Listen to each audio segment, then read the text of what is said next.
오늘 우리가 나누실 은혜 말씀은 요한복음 8장의 말씀입니다. 최근 들어 결혼식 풍토가 굉장히 간소화되어 가고 있는 것을 여러분 주변에서 많이 보고 있을 것입니다. 그래서 주례자도 없는 결혼식도 있고 또 여러 가지 형식을 최대한 간소화하고 있습니다. 아무리 간소화돼도 분명히 존재해야 될 게 있다면 무엇입니까? 신랑과 신부입니다. 그냥 결혼식장 안에 서 있는 남자와 여자가 아니라 결혼을 준비할 남자와 여자가 준비되어 있어야 한다는 거예요. 그냥 서로 좋기 때문에 그것을 유지하기 위해서 세워져 있는 남자와 여자가 아니라 서로를 위해서 사랑하고 배려하고 존중이 준비되어 있는 신랑과 신부가 준비되어 있어야 한다는 거예요. 그런데 결혼식이 간소화되다 보니까 편한 게 좋은 거라서 자꾸 이런 것들을 간소화하는 거예요. 실은 우리 삶 가운데 불편함이 가져다 주는 유익이 더 많은 것들이 있습니다. 실제로. 이 교육도 그렇지 않습니까? 교육을 받는 학생들은 입장에서 보면 불편해요. 평소에 알지 못하는 것, 익숙하지 않은 것을 몸에 적응하고 배우려면 불편할 수밖에 없습니다. 부모님들은 처음부터 만들어져서 나왔습니까? 그렇지 않잖아요. 부모님들도 어머니 아버지들도 보면 처음부터 어머니 아버지로 만들어져 있는 게 아니에요. 어떤 남자를 만나고 어떤 여자를 만나고 서로 다른 환경 가운데 만나다 보니까 불편한 것을 감수해 가면서 존중하고 배려하다가 또 어떻게 하다 보니까 자녀가 생기고 둘일 때와 셋일 때 그리고 넷일 때 다섯이 되어질 때 더 불편함은 더해져 가는 거예요. 그런데 그 불편함이 가져다 주는 유익은 굉장히 크다는 거죠. 결혼식도 실은 불편함을 감수하고 간소화할 것이 아니라 지킬 것은 지켜나가야 된다는 거예요. 예배도 그와 같습니다. 최근 들어 예배가 굉장히 많이 간소화되는 부분이 많습니다. 또 요즘은 이 코로나19 때문에 더욱더 예배가 간소화되어 가고 있어요. 그런데 이것이 형식을 말하는 것이 아니라 실은 예배는 신랑 대신 예수님, 신부된 성도가 결혼식을 하는 것과 같은 곳입니다. 그런데 오늘날 예배에는 마치 준비되어 있지 않은 신부가 결혼식을 하는 것과 같은 예배 형태로 드려질 때가 많다는 거예요. 만약 여러분 결혼식에 신부가 관심이 어디가 있어야 되나요? 신랑에게 가 있어야 되겠죠. 물어보나 마나죠. 이 얘기를 했는데 고민하면 어떻게 합니까? 고민하면 안 돼요. 당연히 신부가 신랑에 관심 가져야 돼요. 그런데 만약 신부가 오늘은 뷔페가 뭐가 나올까? 오늘 하객 중에 나보다 더 예쁜 사람이 있으면 어떻게 하지? 오늘 주례사는 어떨까? 이거에 더 관심이 많이 갖는다면 그는 신부가 아니라 구경꾼에 불과해요. 적어도 신부라면 내 신랑에 관심이 더 많아야 돼. 오늘 맛이 없었대. 그래도 괜찮아. 나는 신랑을 만났으니까. 오늘 주례사가 왜 이렇게 지루해? 그래도 괜찮아. 나는 신랑을 만났으니까. 오늘 하객들이 왜 다 그래? 그래도 괜찮아. 나는 신랑 대신 예수님을 만났다며. 근데 오늘날 교회는 신랑 대신 예수님에겐 관심이 없어요. 그러다 보니까 예배가 간소화되는데 가장 많이 간소화되는 부분은 신부의 자세가 간소화된다는 거예요. 불편함을 견뎌내지 못하는 현대의 특성상 그것조차도 내려놓게 된다는 거예요. 오늘 본문의 주인공은 가늠하다 현장에서 꼼짝없이 잡힌 주인공인 가늠한 여인이에요. 그런데 저는 오늘 여러분들에게 말씀을 드리고 싶습니다. 가늠한 여인만 예수님을 만나고 돌아갈 것이 아니라 오늘 저를 포함해서 예배를 드리고 또 오늘 온라인으로 예배를 보고 있는 모든 분들에게도 예수님은 꼭 만나야 될 분임을 믿으시기를 주의 이름으로 축원합니다. 오늘의 본문의 배경은 우리가 익히 알고 있는 말씀이죠. 오늘 보니까 2절에 예수님께서 아침 일찍 성전에서 사람들을 불러 모아놓고 설교를 하고 계셨어요. 여기까지 얼마나 은혜롭습니까? 예수님이 아침 일찍 성도들을 불러 모아놓고 설교를 하는데 얼마나 은혜로웠겠어요. 저도 거기 있고 싶어요. 예수님이 오신다면 저도 여기 있는 게 아니라 저기 앉아서 그 말씀을 듣고 싶어요. 얼마나 꿀송이처럼 다를까요? 근데 여기서 이러한 분위기를 알고 있었던 것처럼 새로운 사건이 등장합니다. 그게 바로 3절에 서기관들과 바리새인들이 음행 중에 잡힌 여자 하나를 끌고 와 가운데 세우게 돼요. 2절까지만 해도 참 좋았는데 그런데 3절이 되면서 분위기가 반전이 일어납니다. 불과 6개월 전만 해도 우리 좋았는데, 그치요? 6개월 전만 해도 코로나가 없었고 참 좋았잖아요.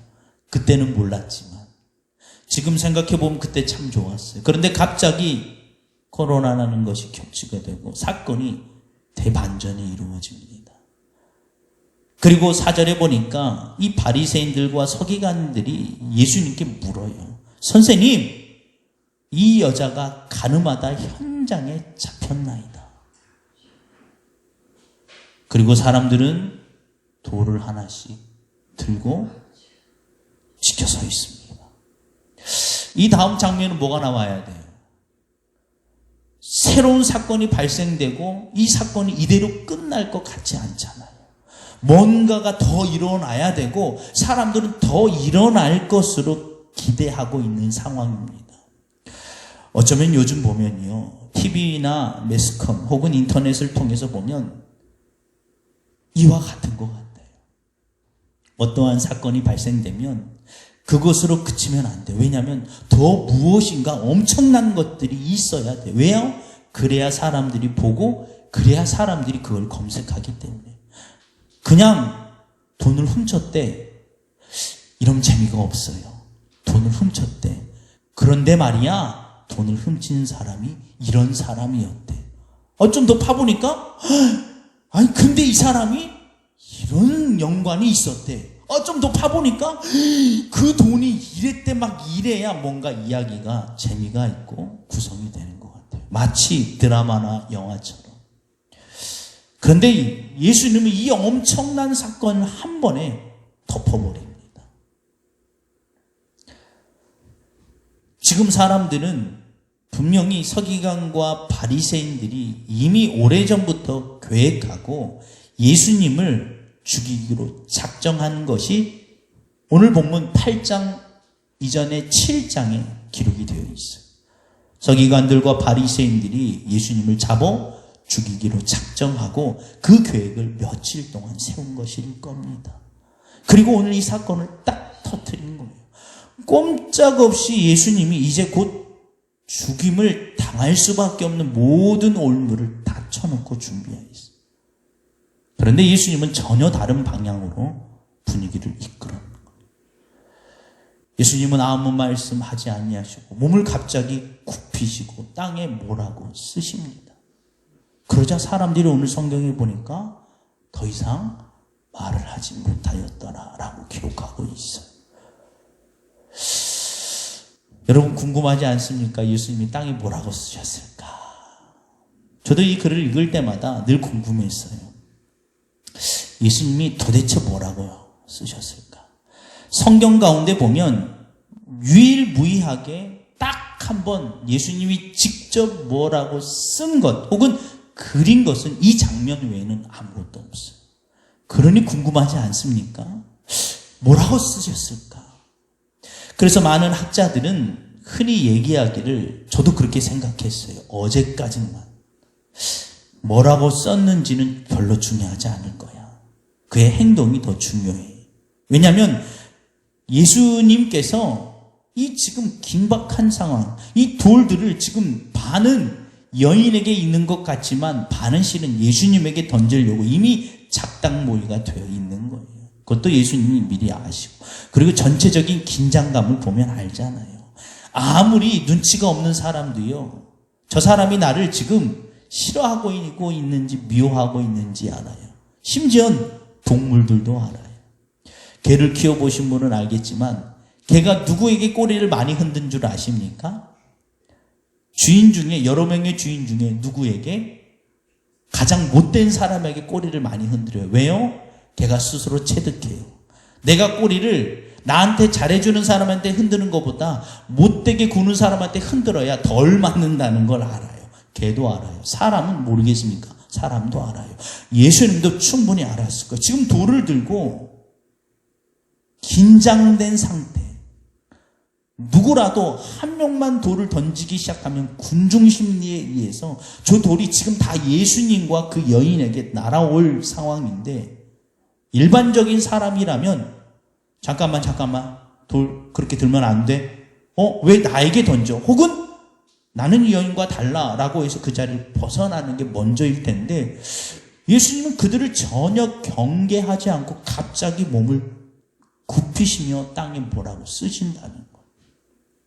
그래서 저를 포함해서 어제까지는 저를 포함해서 많은 학자들이 땅에 쓰는 것은 중요한 게 아니라 몸을 굽히신 것, 그 행동이 더 중요하다라고 얘기하죠. 물론 그 행동도 중요합니다. 사람들의 생각을 뒤집어 엎었으니까. 그런데 예수님 편에서 보면 그 글이 의미가 있어요. 설마 낙서하셨겠어요? 초등학교 때 보면, 운동회 보면 꼭 아이들은 땅에 낙서하지 말라고 하는데 뭐라고 손가락으로 막 재밌게 쓰잖아요. 예수님도 그냥 그 상황에서 재미삼아 낙서했을까요? 그렇지 않아요. 분명히 의미가 있어요.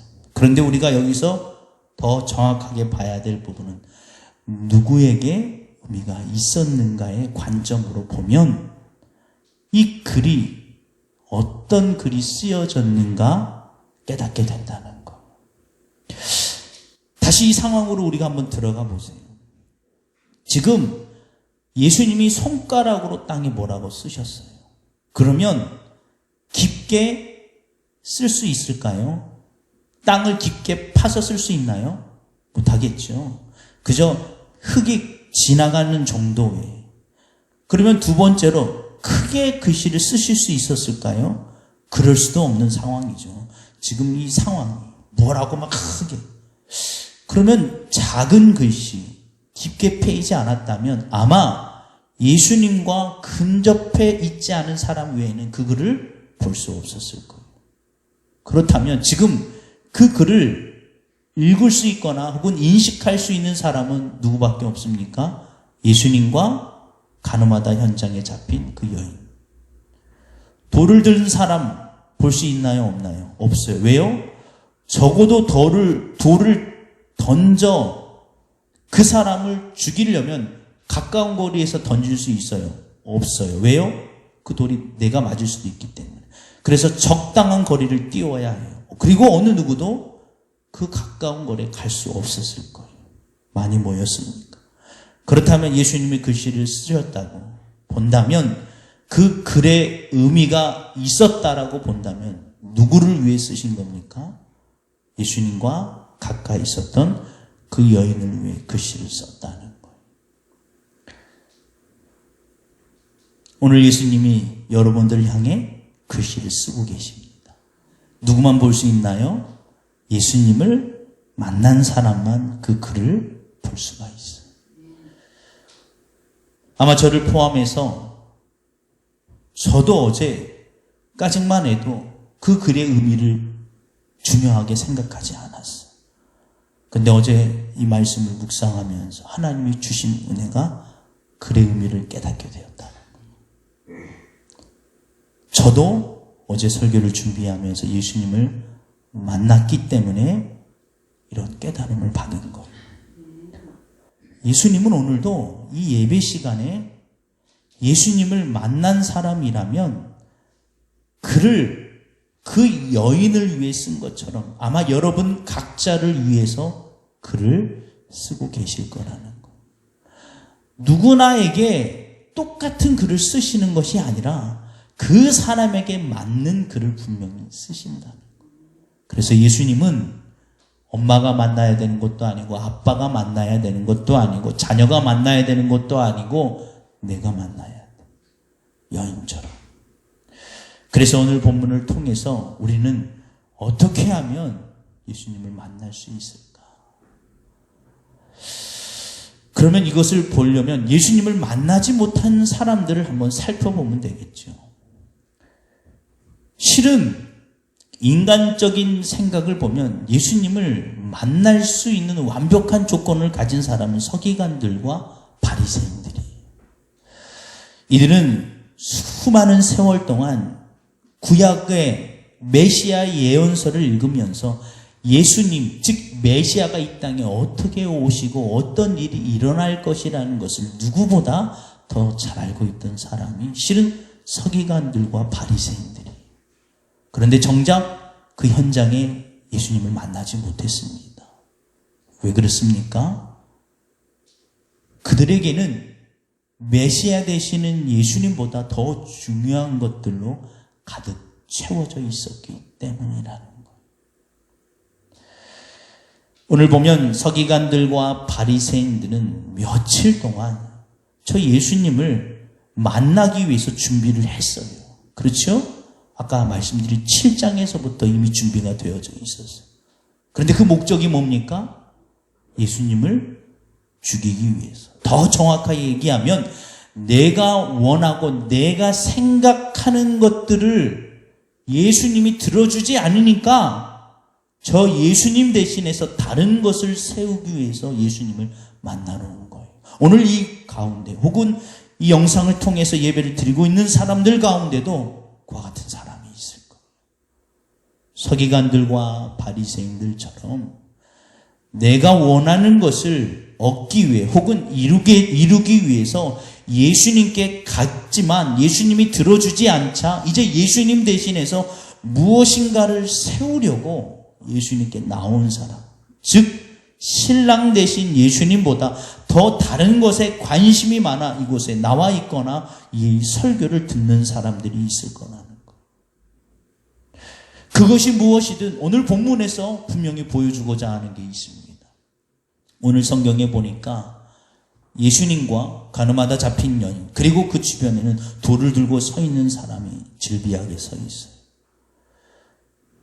사람들은 자기가 붙잡고 있는 것이 내게 무엇인가 평안과 무엇인가 소망을 줄 거라고 생각했기 때문에 마치 돌을 들고 서 있는 것처럼 그곳에 서 있었을 거예요.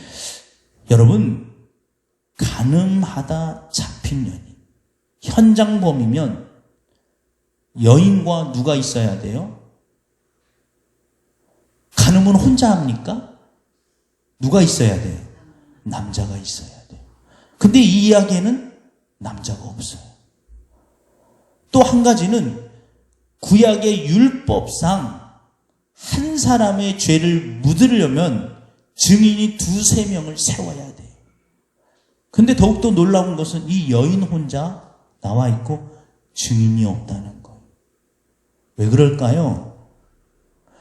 돌을 들고 서 있는 사람 중에 목격자도 그리고 같이 죄를 범한 사람도 섞여 있다는 거예요.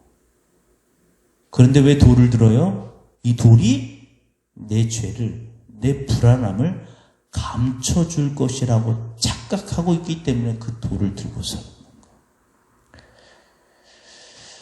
지금 한국교회가 이와 같습니다. 지금 한국교회는 간음한 여인과 같은 죄를 이미 짓고 있어요. 간음이 뭡니까?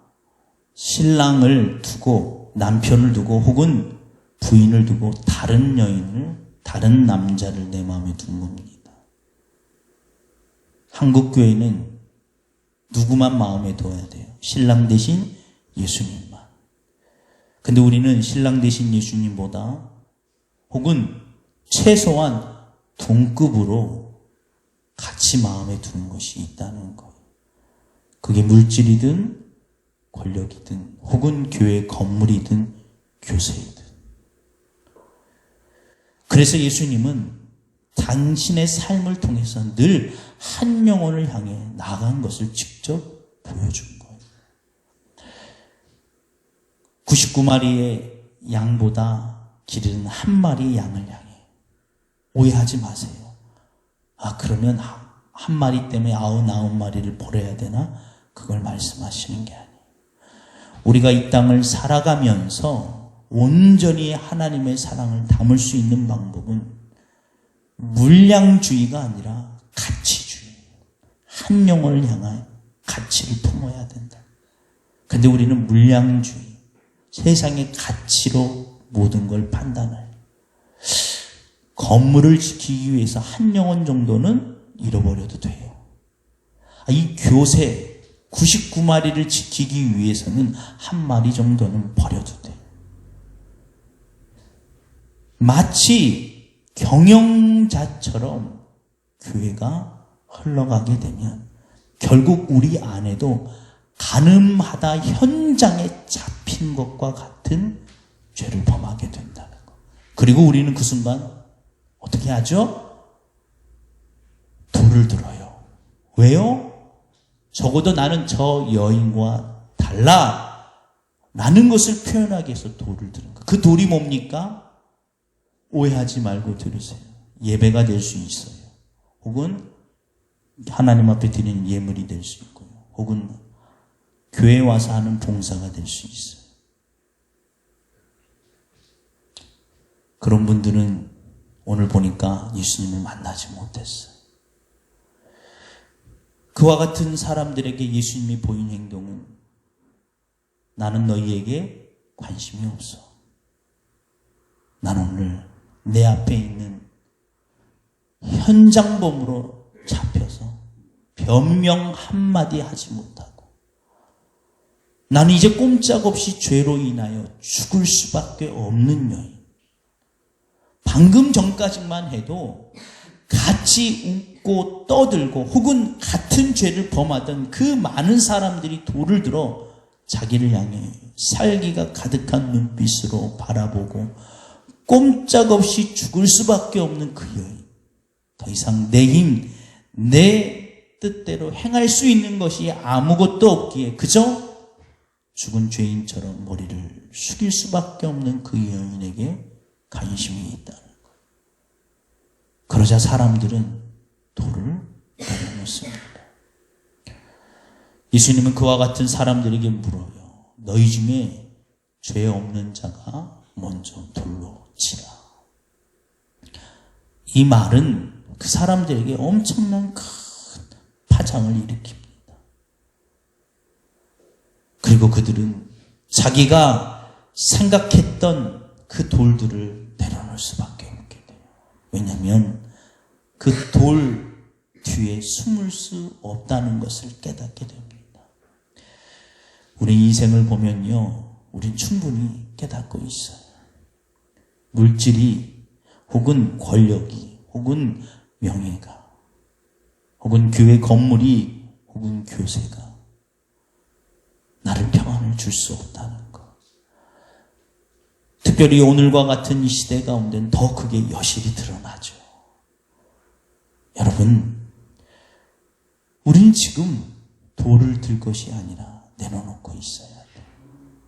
그리고 오늘 현장에서 누가 봐도 예수님을 가장 만나지 못할 것 같은 여인과 같이 예수님 앞에 서 있어야 된다는 거예요. 예수님이 여인에게 묻습니다. 현장에 돌을 들었던 자들이 어른으로부터 아이까지 다 돌을 버려두고 현장을 떠나요. 그리고 오늘 본문에 말미에 보니까 그 현장에 누구만 남습니까? 예수님과 가늠하다 잡힌 여인. 둘 외에는 아무도 없어요. 그리고 예수님이 여인에게 물어요. 여자여, 여인아, 따라. 너를 죽이려고, 너를 책망하고 네 죄를 묻는 사람들이 있느냐? 이것은 마치 아담과 하하가 에덴 동산에서 죄를 범한 후에 하나님이 에덴 동산에 다시 내려와 묻는 것과 같은 의미예요. 아담아 어디 있느냐? 하나님이 죄를 범한 아담이 어디에 숨어 있는지 모르셔서 묻는 게 아닙니다. 죄를 범한 형편을 묻는 거예요. 너 왜 그랬니? 내가 준 모든 고난과 기쁨과 소망은 다 버려버리고 죄로 인하여 숨을 수밖에 없는 그 상태. 너 왜 이렇게 됐니? 오늘 여인에게 예수님이 묻는 거예요. 너 왜 그랬니? 너에게 모든 소망과 모든 기쁨, 세상에서 누릴 수 없는 그 모든 것들을 너에게 주었는데 너는 간음, 즉 인간의 쾌락적 기쁨을 누리고자 이 모든 것들을 내려놓고 왜 여기 와 서 있는가라고 묻는 것입니다. 여러분, 오늘 우리가 예수님의 음성을 들으시기를 주의 이름으로 축원합니다. 오늘 예수님이 우리에게 묻고 있어요. 저를 포함해서 어느 누구도 예수님 앞에서 저 간음하지 않았어요, 저 죄 없어요 라고 할 수 없어요. 로마서 3장에 의인은 없나니 하나도 없어요. 우린 죄를 세상에 살면서 완전하지 않기 때문에 죄를 범하게 되는 일들을 질 수밖에 없습니다. 그래서 우리는 늘 예수님을 만나기 위해서는 예수님의 음성에 집중해야 돼요. 너 왜 그렇게 살았니? 너 왜 그렇게 살고 있니? 세상이 가져다주는 조건과 환경에 소망을 두며 그것이 인생의 기쁨인 것처럼 착각하다가 결국 결론은 다 잃어버리고 이렇게 머리를 숙이며 죄인처럼 서 있는 우리를 향해 묻는 거예요. 너 왜 그러고 서 있니? 여러분, 오늘 예수님께서 우리에게 물으시는 줄 믿으시기를 주의 이름으로 축원합니다. 그리고 여인처럼 예수님을 만나시기를 간절히 소원합니다. 그럴 때 땅에 쓰여진 글씨를 볼 수 있어요. 그리고 예수님이 그 여인에게 이렇게 말합니다. 나도 너를 정죄하지 아니하노니 가서 다시는 죄를 범하지 말라. 이 말을 그냥 들으면 오해할 수 있어요. 예수님이 이 여인에게 너 꼼짝없이 죄도 못 짓고 그냥 꼼짝달싹 안 하고 이제 그냥 어디 혼자 가만히 숨어 살아야 되나 보다. 어떻게 죄를 안 짓습니까? 살다 보면. 죄를 지은 것이 당연하다는 게 아니에요. 우리가 완벽하지 않기 때문에 죄를 질 수밖에 없는 불완전한 상태임에도 알매도 예수님이 너 다시는 죄 짓지 마라고 말하는 것이 왠지 우리를 억압하는 것 같지만 그렇지 않아요. 이 이야기를 이 여인의 입장에서 조금만 깊게 생각하면 그걸 금방 깨닫게 됩니다.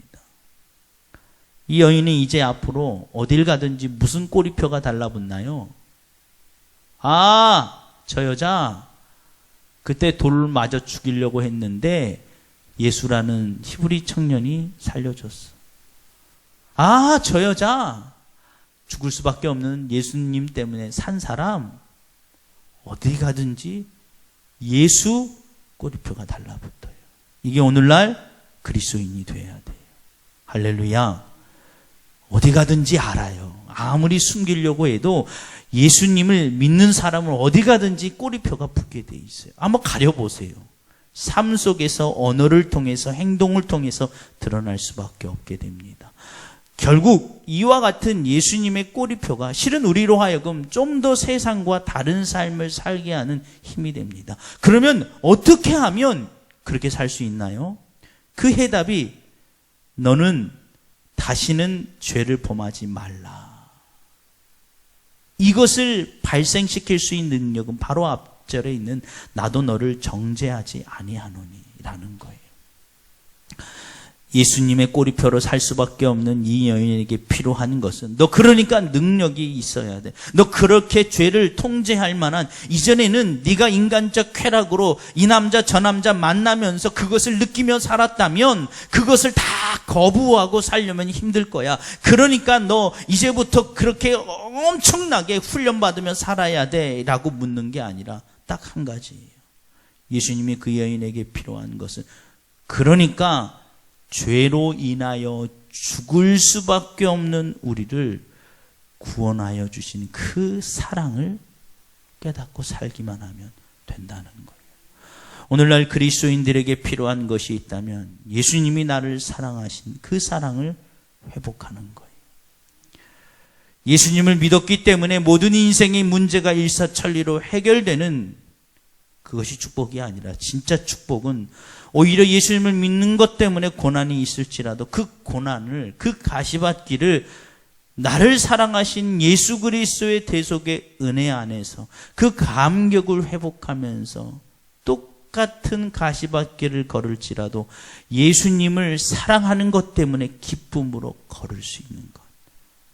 이게 여러분 우리에게 주어진 가장 큰 축복임을 믿으시기를 주 이름으로 축원합니다. 그리고 오늘 여러분들에게 그런 권면을 드리고 싶어요. 예수님을 믿는 것 때문에 고난이 있을 겁니다. 더 힘든 일이 있을 수 있어요. 그런데 분명히 확신할 수 있는 것은 만약 오늘 이 여인처럼 나를 죽을 수밖에 없는 죄인에서 구원하신 예수님을 만났다면 그리고 그 사랑을 회복하기만 한다면 우리는 능히 그 길을 기쁨으로 걸을 수 있게 됩니다. 아무리 자녀가 부모를 사랑한다고 하여도 부모가 자녀를 향한 그 사랑을 뛰어넘을 수는 없습니다. 그래서 자녀에게 필요한 게 있다면 부모가 나를 사랑하는 것을 느끼기만 해도 충분히 그 모든 힘든 일을 견뎌낼 수 있는 것입니다.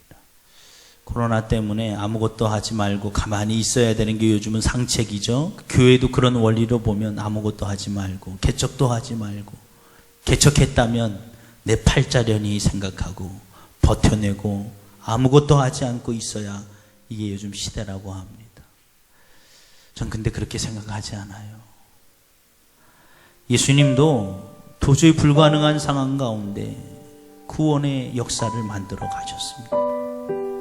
어느 누구도 예수님이 골고다에서 십자가를 질 때 지지해 주신 분, 지지해 준 사람이 없어. 아, 예수님 잘하고 있어요. 예수님 화이팅. 심지어 12제자도 다 도망쳐 버렸고 그 수석 제자인 베드로는 뭐라고 그랬어요? 예수님 가지 마십시오. 그러자 예수님이 사탄아 내 뒤로 물러가라. 예수님은 어느 누구도 지지해주지 않았어요. 근데 그 길을 걸어가십니다. 왜요? 그게 생명이니까, 그게 사랑이니까. 여러분, 오늘 우리는 주저하고 움츠리고 두려워하기만 할 것이 아니라 우리는 좀 더 예수님의 사랑을 고백하시면서 내가 할 수 있는 일들을 해나가야 합니다. 그래서 이제 전도지를 새로 만들 거예요. 물티슈가 아니라 소독 손티슈를 만들고 거기에 가만히 생각하니까 교회 와서만 설교 드릴 게 아니라 지금 이렇게 온라인을 통해서 예배를 드릴 수 있는 환경을 만들고 그들이 그 자리에서 그냥 관심 있으면 들어가서 설교를 들을 수 있게 그런 작업들을 할 겁니다. 여러분 기도 많이 해주세요. 이제 우리의 사역이 오히려 더 확장되어 가고 있는 것입니다. 더 그 전보다 코로나 이전보다 더 조심해야 될 것들은 분명해요. 근데 그만큼 하나님이 우리를 믿으시기 때문에 이와 같은 환경과 시련을 주신 것 아니겠습니까? 진짜 능력 있는 사람이라면, 능력 있는 그리스도인이라면 이 시기에 더욱더 조심하면서 하나님의 뜻을 이뤄가야 될 것이라고 믿습니다. 오늘 예수님이 우리에게 다시 한번 말씀하고 계세요. 내가 너를 위해서 대속의 은혜로 너를 구원하여 준 그 사랑만 가지고 있다면 세상의 그 어떤 일도 충분히 기쁨으로 이겨낼 수 있음을 믿으시기를 주의 이름으로 축원합니다. 코로나와 같은 이 암울한 시대 가운데 두려워하지 마시고 움츠러들지 마시고 그보다 더 큰 사랑을 주신 그 예수 그리스도의 대속의 사랑이 회복되셔서 오히려 소망이 하나님께 있음을 깨닫는 시기가 되어지고 이런 시기 가운데 더 오히려 기쁨으로 내가 할 수 있는 것, 우리가 할 수 있는 것을 해나가시는 저와 여러분이 되기를 주의 이름으로 축원합니다.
you.